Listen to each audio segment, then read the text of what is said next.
warahmatullahi wabarakatuh. Apa kabar pemirsa? Ketemu lagi dengan saya Indra Bekti di Hidup Sehat. Nah, hari ini saya nggak sendirian pastinya. Saya ditemenin ini Dokter Samuel Utoro. Apa kabar, Dok? Kabar sehat. Waduh, dan sehat bugar. selalu.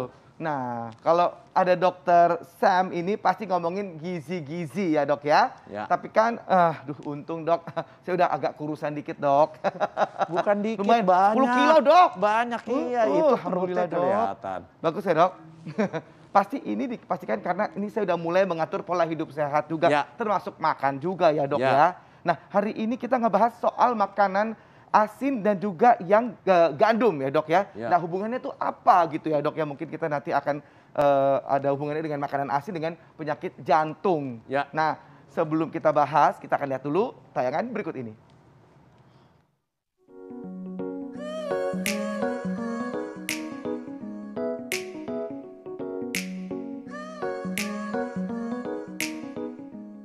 Pemirsa, sambil menikmati sajian khas hidup sehat yang syarat akan informasi kesehatan, Anda bisa menyambinya dengan sarapan atau ngemil sehat seperti buah atau jus juga sayuran. Bukan yang asin-asin dan gurih seperti snack kentang atau ciki-cikian, juga pizza yang rasanya dijamin lebih menggoda. Ya, asin adalah cita rasa yang paling digemari semua orang di dunia. Karena itulah banyak hidangan di berbagai negara selalu membubuhkan garam sebagai penyedapnya.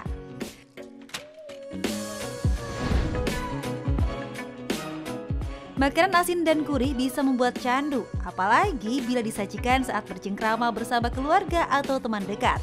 Potong demi potong keripik tak terasa membuat garam pun kian menumpuk di tubuh kita. Pemirsa, kehadiran garam sebagai penyedap utama ini bahkan menjadi sebuah istilah kehidupan yang populer, yakni bagai sayur tanpa garam.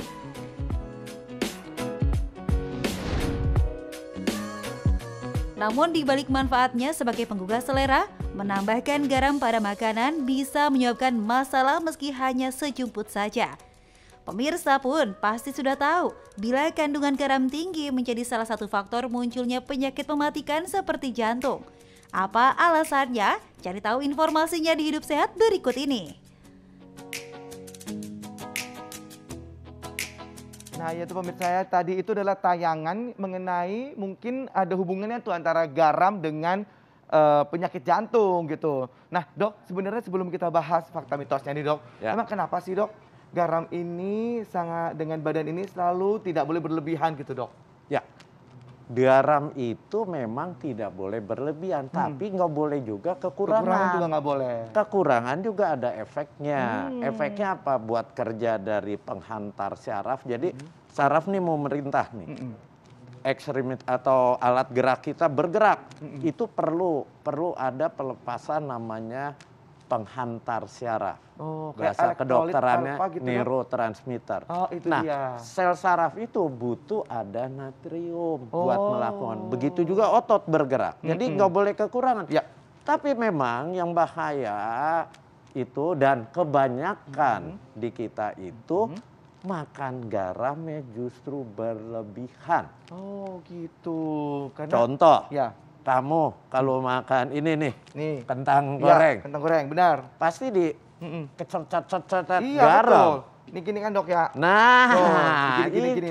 itu Lebih enak, jadi padahal gurih jadinya. dia waktu digoreng saja udah dicampur, Sama minyak ya? ditamburin lagi sama garam, ya. Begitu juga makanan-makanan begini. Iya, benar-benar. Ini semua garamnya tinggi. Ini Dan garam ini kan tinggi. udah ketahuan Ya, asin. asin Nah, benar, Dok. orang yang makan garam itu tinggi, biasanya dia akan mengikat air, natrium.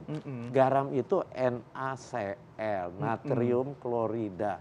Natriumnya itu punya sifat mengikat air. Kalau dia mengikat air, otomatis air di pembuluh darah kita kan berlebihan. Kalau dia berlebihan, apa akibatnya? Kerja jantung berat, mompa. Gitu. Satu. Kedua, ginjal berusaha mengeluarkan cairan karena volume cairannya jadi meningkat. Nah, itu bisa menyebabkan apa? Tekanan darah tinggi. Oh, gitu. Tekanan darah tinggi, kelamaan, Iya. ujung-ujungnya gangguan jantung, pembuluh darah jantung bisa tersumbat, apalagi makan yang begini, gorengan, lemak jahat, dia akan mempermudah terjadinya sumbatan. Kenalah serangan jantung kalau sumbatnya di pembuluh darah jantung. Kalau di pembuluh darah otak, kenanya stroke. Oke dok, baik dok, ini kita masuk ke fakta mitos ya dok ya.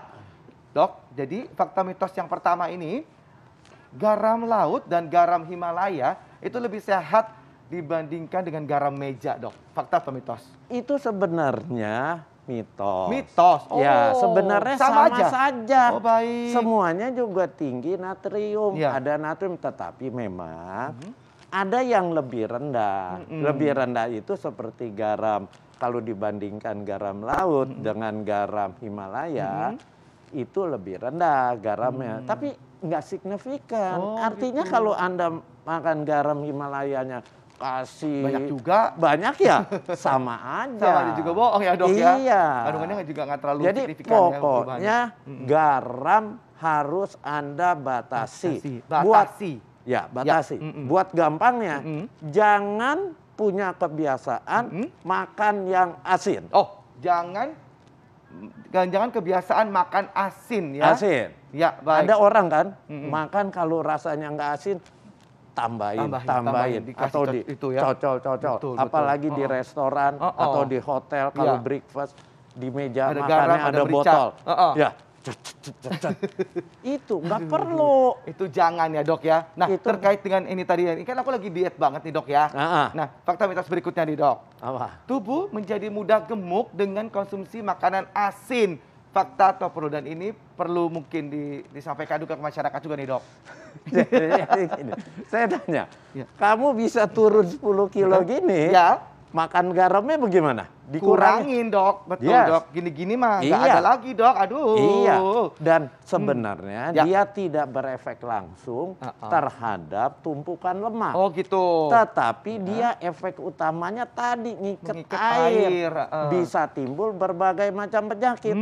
Ditambah Anda kegemukan. Aduh. Kegemukan itu melepaskan zat yang merusak pembuluh darah. Jadi berarti fakta. Semakin parah. Jadi harusnya tidak. Ya, berarti fakta ya, tubuh menjadi kegemukan atau gemuk dengan konsumsi makanan asin. Ya, berlebihan dalam waktu yang lama. Dalam waktu yang lama, berlebihan dan dalam waktu yang lama dan sering banget gitu kan, dan aduh, terus diulang terus, repeat order sama garam. Jadi repeat order juga sama guduk badan, kegemukan. Contohnya udah ada ya? Bener. Contohnya nih aku nih, udah mendingan ya. Baik dok, ini kita akan membahas lagi soal makanan asin dan gurih dan juga resiko penyakit jantung. Jadi jangan kemana-mana, tetap bersama kami di Hidup Sehat.